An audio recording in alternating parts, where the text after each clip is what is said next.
कबीर नामं पर्णं पुनीतं युगे युगे स्वामी हरन्ति दुःखं दातारमुकितं पुरुषं पुराणं चरणारविन्दं सततं नमामि। चरणारविन्दं सततं नमामि। सज्जनों एवं देवियों,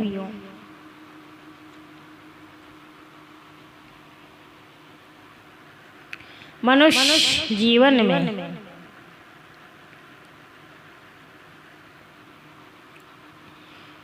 जो है सर्वोच्च सत्ता है। अन्य जितने भी प्राणी हैं उनके अंदर में कोई सत्ता नहीं, लेकिन मनुष्य जो है, मनुष्य एक ऐसा प्राणी जो स्वयं सब कुछ जानता है, विचार करता है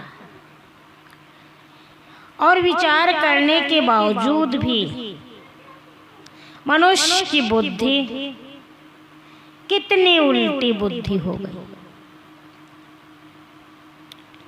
एक तरफ कहते हैं कि चारों अवस्थाएं जो है वह स्वप्नवत है, और दूसरी तरफ असत्य को ही सत्य मानते रहते हैं।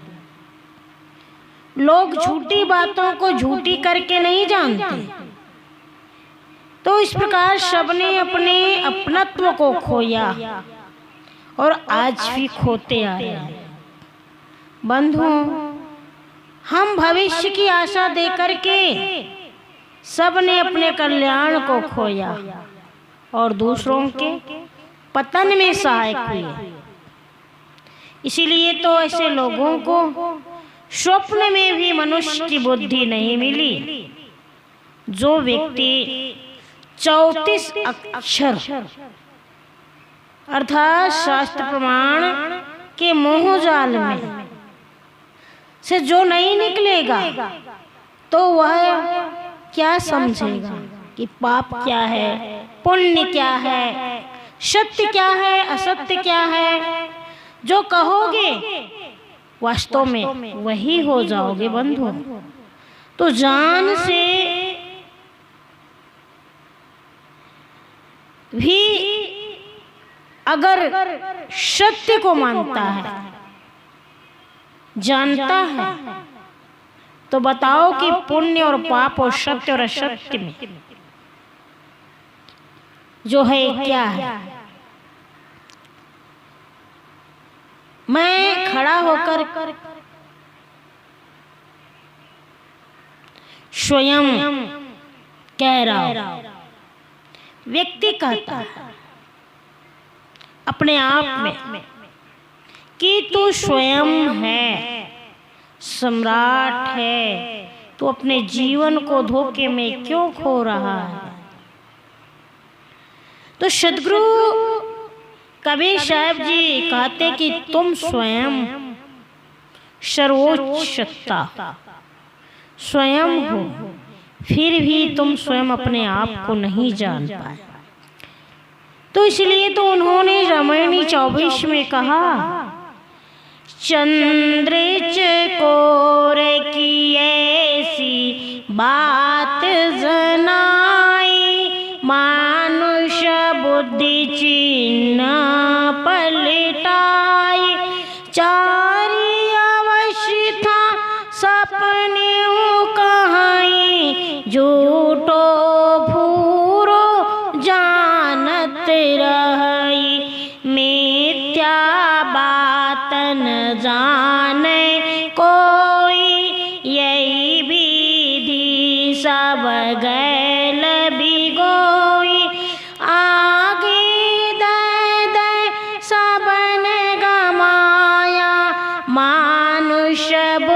सपने नहीं पाया, 34 अक्षर से निकले जोई, पाप पुण्य जानेगा सोई, सोई कहंता सोई होगे, तैनी करन बाहिर हाँ, हुजूर ठाड़ी कहती हाँ, तय क्यों धोखे जन्म गमा। प्यारे बंधुओं, सदगुरु कबीर साहब जी इसी बात पर बार बार जोर देते हैं कि तुम अपना लक्ष्य अपने से अलग मान करके क्यों भटक रहे हो। तुम भटको मत। उन गुरुओं की आलोचना करते हैं जो जीव से लक्ष्य जो अलग मानते हैं। चंद्र चकोर का प्रेमी होता है, और जो चंद्र चकोर का जो प्रेमी होता है वह क्या करता है, चंद्रमा को बिल्कुल टकाटक एक लक्ष्य में देखता है और वह उसी में ध्यान लगाता है। तो जो गुरुजन अपना लक्ष्य अपने से अलग मानते हैं और कहते हैं कि आत्मा से परमात्मा जो है वो क्या है, अलग, तो वे अपने श्रोताओं को, अपने भक्तों को, अपने जिज्ञासुओं को यही बात बताते हैं कि तुम उस परमात्मा में ध्यान लगाओ। फिर वे मन में परमात्मा का एक रूप गढ़ते हैं, 4 हाथों वाला, 8 हाथों वाला, 1000 हाथों वाला, मुरली वाला, धनुष वाला, ज्योति वाला, रूपनाम शब्द सर्वत्र व्याप्त रूप किसी प्रकार की भी मानसिक अवधारणा बनाते हैं और उसी का ध्यान लगाने के लिए कहते हैं। तो यहाँ पर सदगुरु कबीर साहब जी कहते हैं कि मानुष बुद्धि दिन पलटाई। गुरुओं ने, बड़े बड़े महान आत्म अनुभूतियों ने, जिनके अंदर में ये सब ज्ञान होते हुए भी उन गुरुओं ने लोगों की, मनुष्य की बुद्धि, उनकी मननशीलता, उनके विचार और उनके विवेक को पलट करके रख दिया।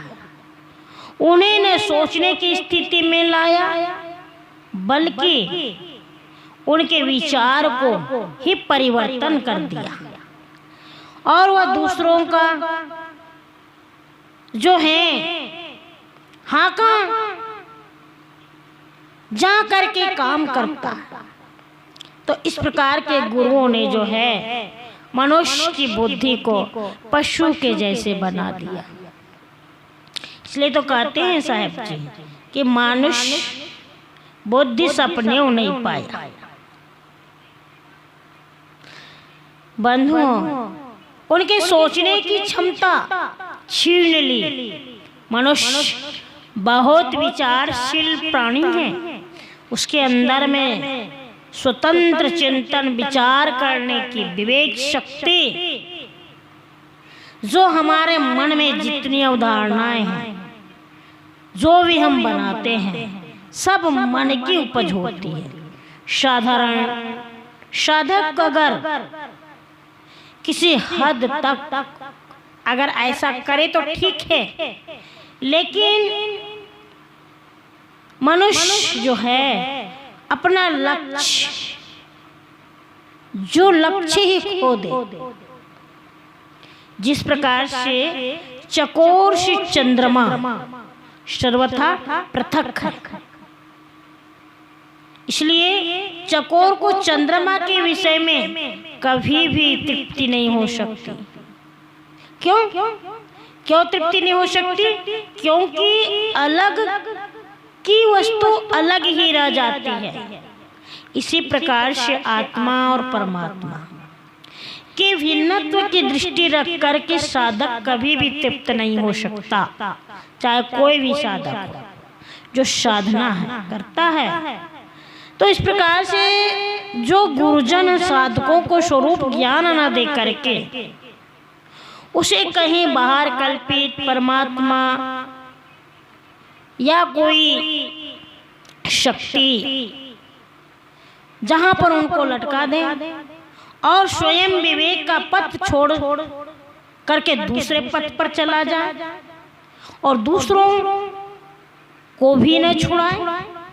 मन की अवधारणा हमारा लक्ष्य कैसे हो सकती है, हमें सोचना है, विवेक ज्ञान करना है। और विवेक ज्ञान यही कहता है कि मन में शांत हो जाने पर, हमारा जो ये मन है, जब हमारा मन शांत हो गया तो जो शेष रह जाता है, जो स्वयं चेतन तत्व ही अपना स्वरूप है और वही अपना लक्ष्य, हमें यही जानना है।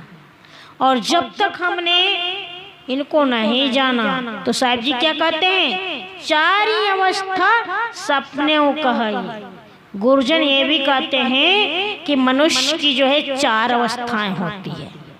पहली अवस्था जागृति, स्वप्न, सुषुप्ति और तोरी। तो ये चारों अवस्थाएं जो होती है, इन चारों अवस्थाओं में मनुष्य स्वप्न के समान, चार ही अवस्था स्वप्न ही कही।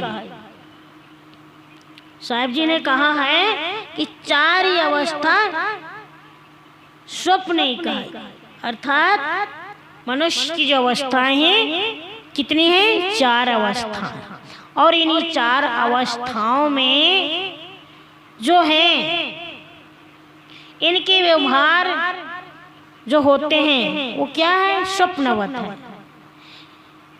तब जिन मन की अवधारणा को परमात्मा मान करके अगर उनमें चंद्र चकोर वत ध्यान लगाने की अगर हम बात करते हैं तो क्या यह स्वप्न नहीं है, स्वप्नवत ही तो है। हमें यह समझना होगा। यह तो केवल झूठी फूरो जानत राय की बात हुई, अर्थात हमने असत्य को सत्य समझने की केवल बात की है। तो साहब जी आगे कहते कि मिथ्या बात न जाने कोई। सदगुरु साहब जी कहते हैं कि असत को असत समझना और उसे असत ही कहना कोई मामूली बात नहीं है। आज हजारों वर्ष बीत गए, हजारों वर्ष से जिस अवधारणा में जो हमारा ये जो मन है, हमारा मन उसी में उलझ रहा है, हमारा मन उसी अवधारणा में बह रहा है। उसको काटना और उसको हमारे मन से अलग निकाल देना बहुत बड़ी विवेकता की बात है, बहुत बड़ी वीरता का काम है ये बंधु। तो इस प्रकार से जो व्यक्ति बहुत दीर्घ लंबा अभ्यास करते हैं और असत्य भी सत्य प्रतीत उनको होने लगता है, तो संसार में बहुत सारे ऐसे सभी मनुष्य हैं अपने अपने मन से अलग अलग परमात्मा बना लेते हैं और उनमें इतनी प्रीति हो जाती है, इतना मोह हो जाता है कि उसे ही सत्य मान लेते हैं। और उन्हें ऐसा लगता भी है कि जो है कहीं अलग परमात्मा है, वास्तव में ये सत्य है। और इस प्रकार से हमारे अंदर की जो विवेक बुद्धि जो है वो खो जाती है। तो यहाँ पे जो महान संत पारखी विवेकी ज्ञानी जो है, जिनको अच्छी संगत मिल जाती है, जो व्यक्ति विवेकशील होता है, विवेकवान होता है, तब वो इस मन की कल्पनाओं को छिन्न कर देता है और उनकी ये जो मन की जो कल्पनाएं स्वयं क्षीण हो जाती है। चाहे कितना भी उसे समझाया जाए, लेकिन जिसके अंदर में स्वरूप का ज्ञान हो गया, जिसके अंदर में विवेक द्वारा सारे मन की अवधारणाएं और कल्पनाएं से अलग हो गया, उनके अंदर में किसी प्रकार की ये कला कल्पनाएं दिमाग से बाहर निकल गई बंधुओं, तो निश्चित है कि वह समाधि की ओर लौट जाएगा और मन को शून्य कर देगा। तब तो उसकी उपासना जो है वो सत्य है।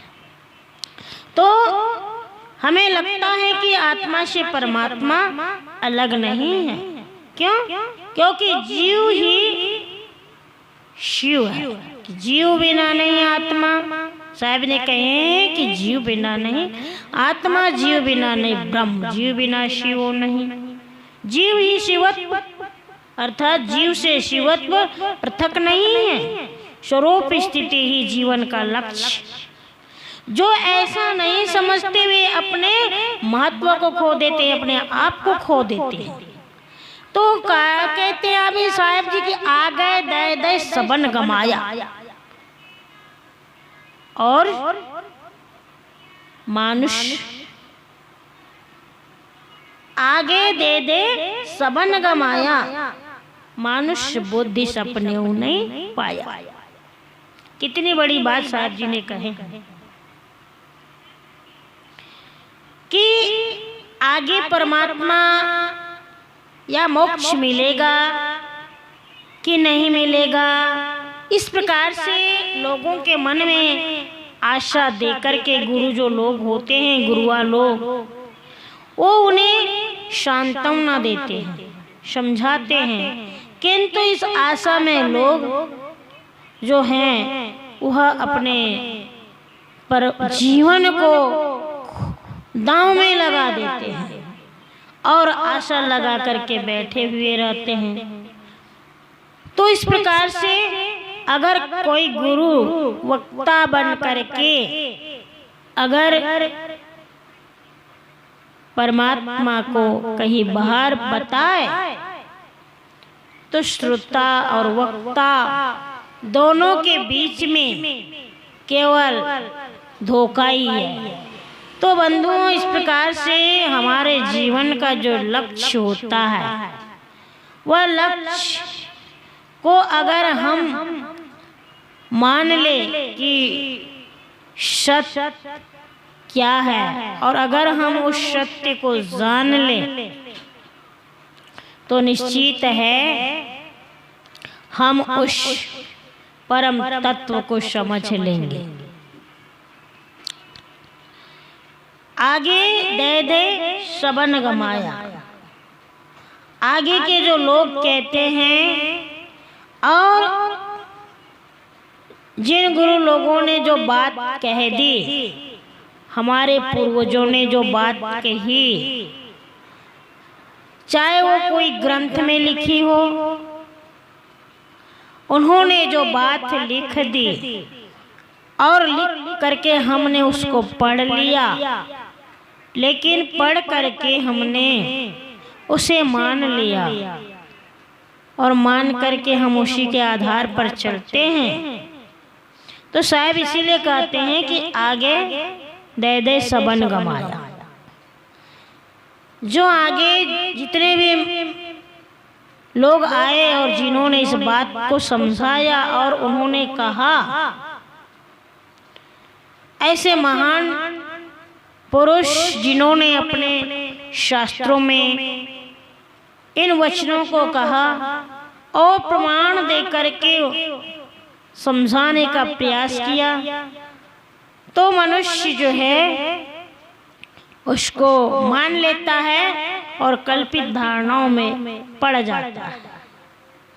और आखिर में इसीलिए कहते हैं कि मनुष्य बुद्धि सपने नहीं पाया। तो मनुष्य जो है वह स्वयं विवेक की बात नहीं करते, स्वयं विवेकहीन हो जाते हैं। चाहे कितने बड़ा से बड़ा कोई बुद्धिमान व्यक्ति हो, अगर उसकी बुद्धि को अगर पलट दिया जाए, चाहे वो धार्मिक क्षेत्र में हो, चाहे किसी शास्त्र का प्रमाण देकर के कहे, तो उनकी जो बुद्धि है वह बुद्धि, विवेक बुद्धि जो है वो सो जाती है। इसीलिए तो गुरु परंपरा के आधार पर जो है, तो गुरु लोगों ने हमें इस कल्पित धारणाओं में बहा दिया है, और जो व्यक्ति इस कल्पित धारणाओं में बह जाता है वह अपने इस ज्ञान की प्राप्ति की बलि चढ़ा देता है। ज्ञान होते हुए भी, विवेक होते हुए भी, अगर उसके अंदर में गुरु लोगों ने जो बात बता दी, जो कह दी, क्यों? क्योंकि गुरु तो सबसे बड़े होते हैं, और गुरु ने अगर अपने भक्त जनों को, शिष्यों को जो बात जना दी, तो शिष्य भक्तजन जो है उनकी बात को मान लेते हैं, और इस प्रकार से मान करके जो ये मनुष्य की जो बुद्धि है ये विवेकहीन हो जाती है। तो इस प्रकार से शास्त्र का प्रमाण दे करके जो निष्पक्ष जिज्ञासु को हम कभी भी संतोष नहीं दे सकते। इसलिए सदगुरु कबीर साहिब जी कहते हैं कि 34 अक्षर से निकले जोई, और पाप पुण्य जानेगा सोई। 34 अक्षर का मतलब होता है कि यहाँ पर कुछ जाल होते हैं, से खानी जाल, बानी जाल, और इस प्रकार से इन जाल में यह मनुष्य जो है इसी में बंधा हुआ है। तो इस जो खानी बानी जाल में जो मनुष्य बंध गया वह कैसे बाहर निकलेगा, और वो फिर कैसे समझ पाएगा कि पाप क्या है, पुण्य क्या है, सत्य क्या है, असत्य क्या है, सुख क्या है, दुख क्या है। और इस प्रकार से प्रत्यक्ष अप्रत्यक्ष ये जो शब्द आते हैं, जिसमें शास्त्रों में कई प्रमाण दिए जाते हैं, और जोर दे करके कई अनेक प्रकार के समुदाय के लोग, संप्रदाय के जो लोग हैं, जो कई प्रकार के पाप और पुण्य को न समझ करके जैसे यज्ञ करते हैं, हवन करते हैं, पूजन करते हैं, और हमारे हिंदू समाज की परंपरा होती है कि जहाँ पर यज्ञ पवित्र होता है वहाँ पर पशुओं की बलि दी जाती है, पशुओं की बलि दे करके उसको कुर्बान कर देते हैं। तो क्या जहाँ पर जीवों की हत्या हुई, जीव को मारा गया, जहाँ बलि दी गई, तो क्या वो पुण्य है? इसलिए सदगुरु कबीर साहिब जी कहते हैं कि पाप पुण्य जानेगा सोई। और आज भी इस प्रकार से कई ऐसे बड़े बड़े शास्त्र ग्रंथ बने हैं जहाँ पे प्रमाण दिया गया है। तो इस प्रकार से जो गलत अवधारणाएं मनुष्य ने जो है अपने अंदर में तार करके रखा है। तो बंधुओं, अगर हम इस बात को लेकर के चले और माने कि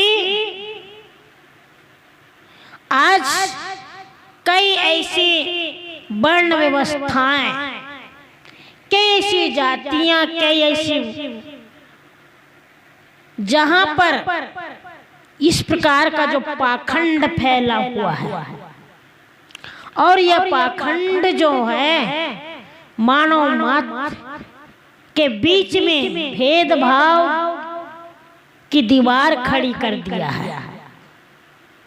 तो साहेब जी इसी बात को कहते हैं कि चौथिक अक्षर से निकले जोई और पाप पुण्य जानेगा सोई। कितना बहुत बड़ा मार्मिक वचन है, हमें इस बात को समझना होगा।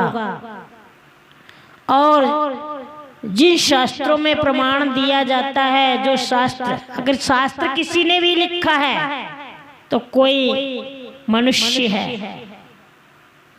तो इस प्रकार से हमें शास्त्रों की बात को न रख करके हमें स्वयं विचार करना चाहिए कि वास्तव में अगर किसी ग्रंथ में लिखा है, किसी शास्त्र में लिखा है, चाहे वो कितनी बड़ी पुस्तक किताब हो, बिना सोचे समझे सत्य असत्य का ज्ञान नहीं जान पाए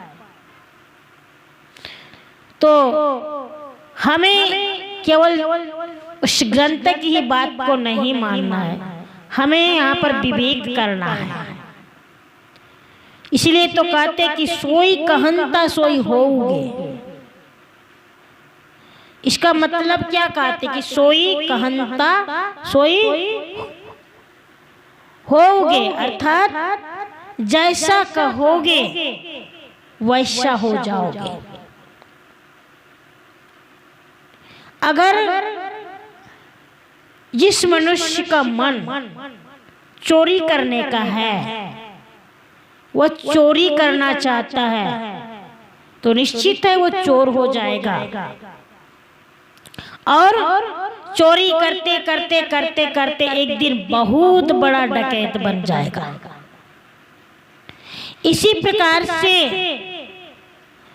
कोई व्यक्ति राग द्वेष करते, छल कपट करते हुए उसका जीवन जो है वो राग में बीत जाएगा। लेकिन जो व्यक्ति सत्संग करेगा, सत्संग करते करते उसका जीवन सत्संगी बन जाएगा। तो इसीलिए कहते हैं कि जैसा कहोगे वैसा ही करोगे।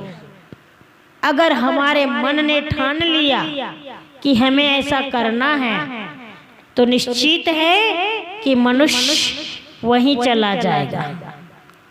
इसीलिए ये जो है, ये जो कुछ भी हमारे अंदर में जो बनता है, विचार जो बनता है, हमारी ये जो बुद्धि है, इसमें केवल हमारे मन की उपज होती है, ये मन से ही बनता है। तो पहले जो है, सबसे पहले कोई भी बात आती है, ये समझने की बात है कि जब कोई भी बात आती है सबसे पहले तो हमारे मन में आती है वो बात, और उसके बाद में जब मन में आती है तब वही बात बाहर चर्चा में निकलती है। तो इस प्रकार से जो है यह विषय बार बार हमारे मन में आता है, और बार बार जब हमारे मन में यह बात आती जाती रहती है तो उससे हमारे अंदर में एक अध्यास बन जाता है।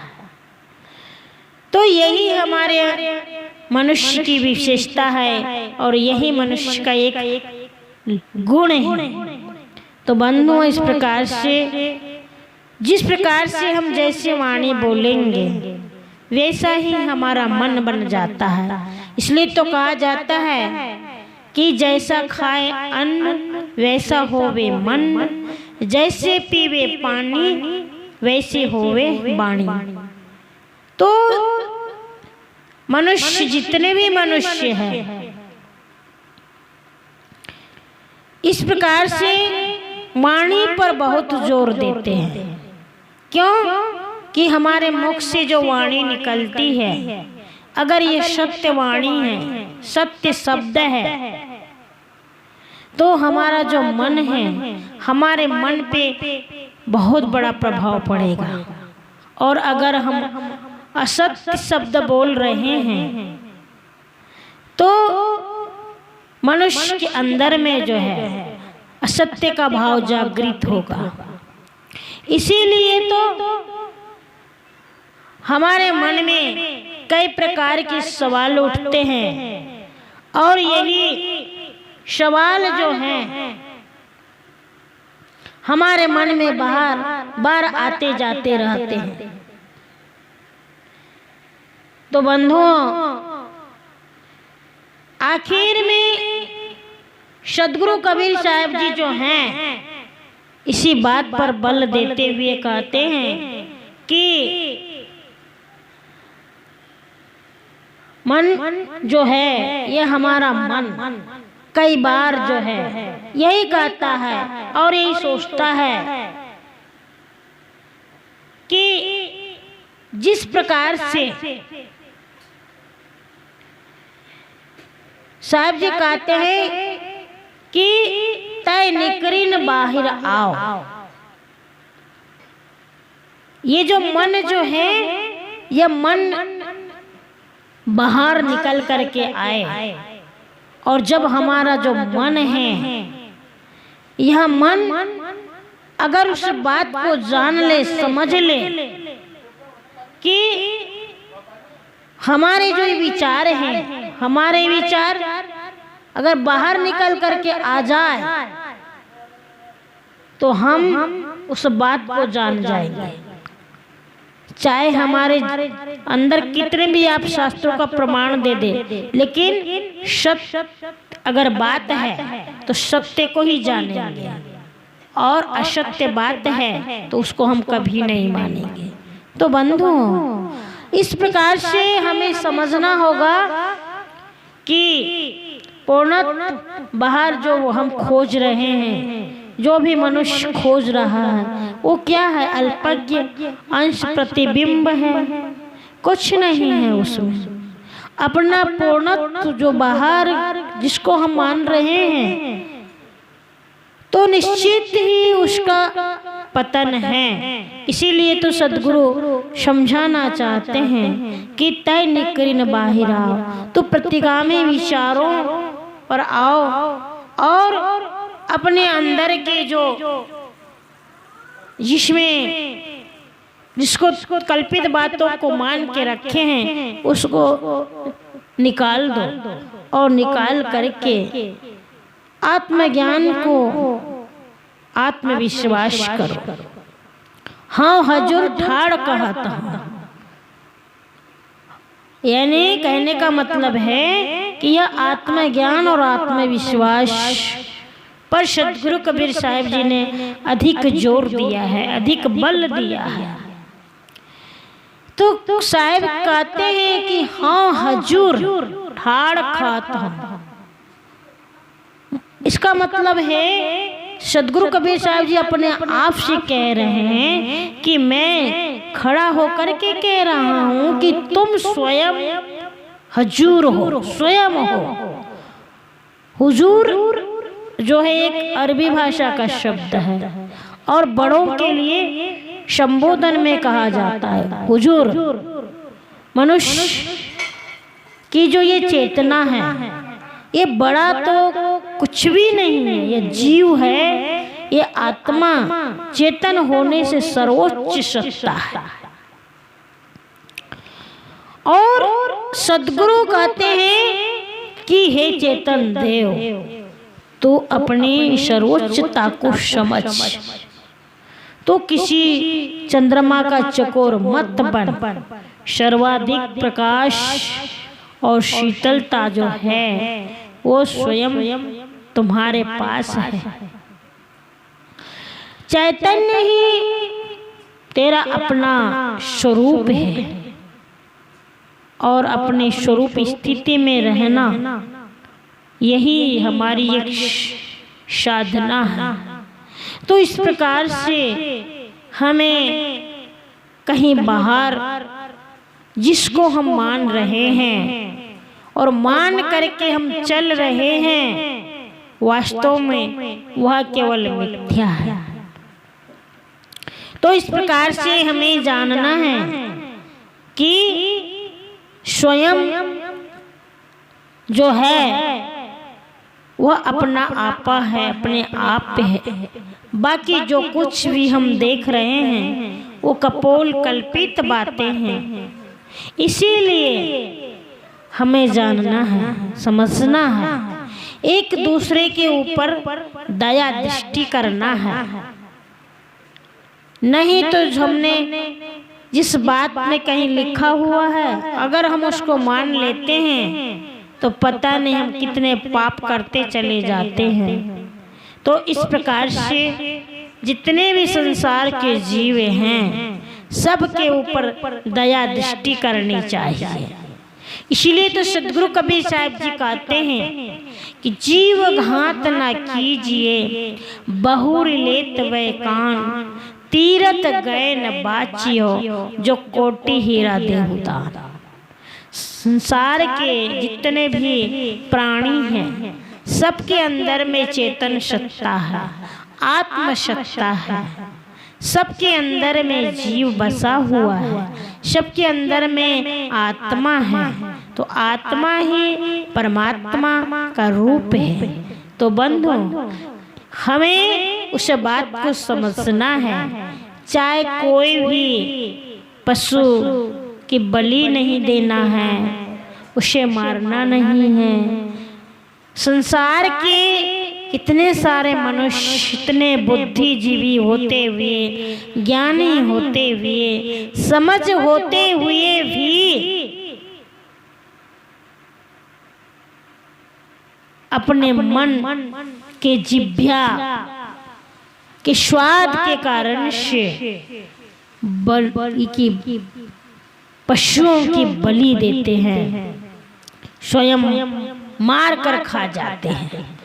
तो इसीलिए साहब जी कहते हैं कि अगर तुमको कई शास्त्रों का प्रमाण मिलता है, पहले के ज़माने में यही होता था, तो सदगुरु कबीर साहब जी ने इसी बात का खंडन किया और उन्होंने कहा कि जीव दया और आत्म पूजा, जीवों के ऊपर दया करना और आत्मा की पूजा करना सबसे बड़ा धर्म है। इससे बढ़ कर के और भी कोई धर्म नहीं होता है।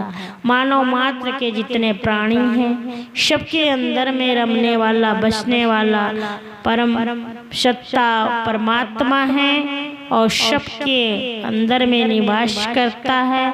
इसीलिए चींटी से लेके हस्ती तक के जितने भी प्राणी हैं किसी के ऊपर भी आघात ना करो, सबके ऊपर दया करो। और यही हमारा भाव होना चाहिए। अगर हमारा ये भाव नहीं हुआ और जिन्होंने कह दिया उसी बात पर अगर हम चलते हैं तो निश्चित है कि हम केवल पाप करते चले जाएंगे और पुण्य का अंश हमारे जीवन से निकल जाएगा। इसीलिए हमने जीवन भर अगर भक्ति किया और सत कार्य को गलत ढंग से हमने जीवन में किया तो हमारा जीवन का अस्तित्व समाप्त हो जाएगा। इसीलिए बंधुओं हमें सत्य असत्य को जानना है, पाप पुण्य को जानना है, समझना है। और जो व्यक्ति मनुष्य समझ जाएगा, जिसके अंदर विवेक की बुद्धि जागृत हो जाएगी, उसके जीवन में जो है यह पाप पुण्य को जान करके, समझ करके, सही दिशा निर्देश पा करके, सच्चे गुरु का संग करके अपने जीवन को जो है सुंदरमय बना देगा और बना करके हम अपने जीवन की सही कामयाबी को प्राप्त कर लेंगे। तो इस प्रकार से हम सदगुरु कबीर साहेब जी के वचनों पर चले, उनके कहे गए मार्ग पर चले। उन्होंने जो वाणी कही है वह सत्य है और बिल्कुल सत्य है। इसीलिए उस सत्य बात को जाने, समझे, इसी पर हमारा जीवन का कल्याण होगा। तो इस प्रकार से हम यहीं पर अपनी वाणी को विराम देते हैं। बोलिए संत सम्राट सदगुरु कबीर साहिब की जय।